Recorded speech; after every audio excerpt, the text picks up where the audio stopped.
कुमारी बनेगो चंद्रावली थलवे तू ही देख लेबे ना। सुने सुना चल में चंद्रावल को चलिया मोहन बनो जनानो चलवे चंद्रावल को चलिया मोहन बनो जनानो।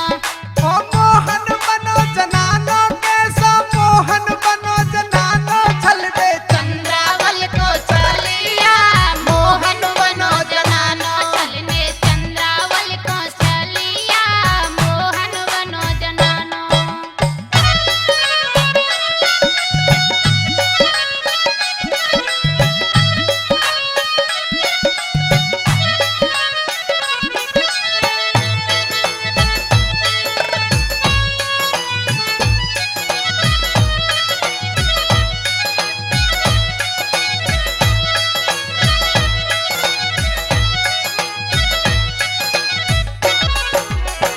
आस दीदी पैनी चमकनी साड़ी श्याम ने उल्टो पल्लू डारो पहनी चमकनी साड़ी श्याम ने उल्टो पल्लू डारो।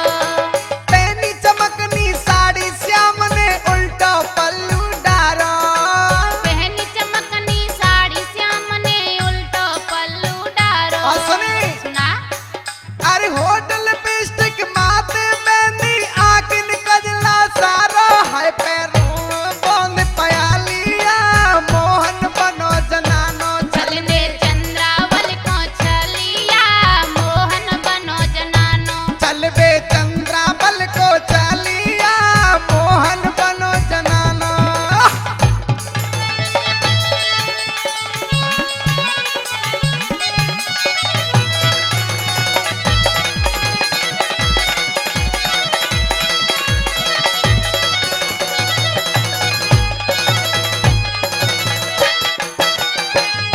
आज की सुने सुना देबे ना।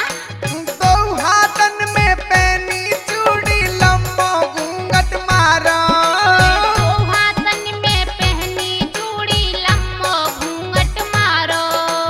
दो हाथन में पैनी चूड़ी लंबो घूंघट मारो दो हाथन में पहनी चूड़ी लम्बो घूंघट मारो।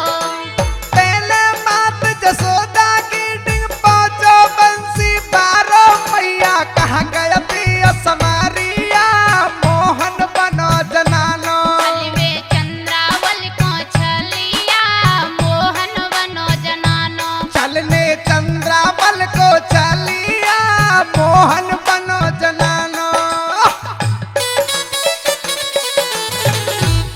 सोनोटेक में राम नलो नीलम के भजन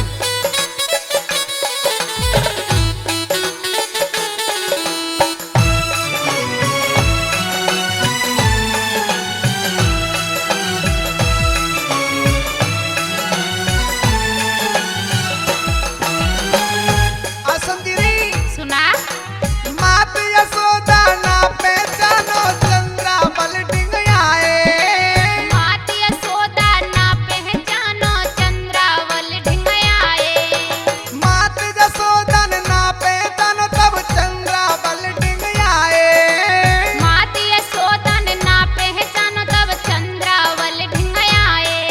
और तू मामा की मैं फूफी की श्यामन बदल सुनाई चंद्रावल ने खोली किवारिया मोहन बनो जनानो चलवे चंद्रावल को चलिया मोहन बनो जनानो। अरे चलवे चंद्रावल को चलिया मोहन बनो जनानो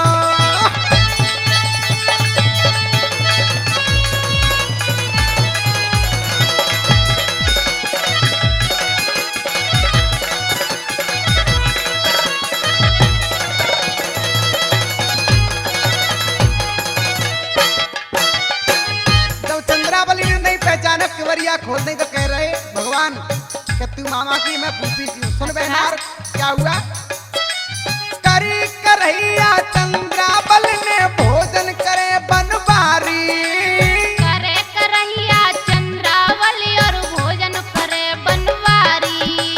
करे करैया चंद्रावल और भोजन करे बनवारी करे करहिया चंद्रावल और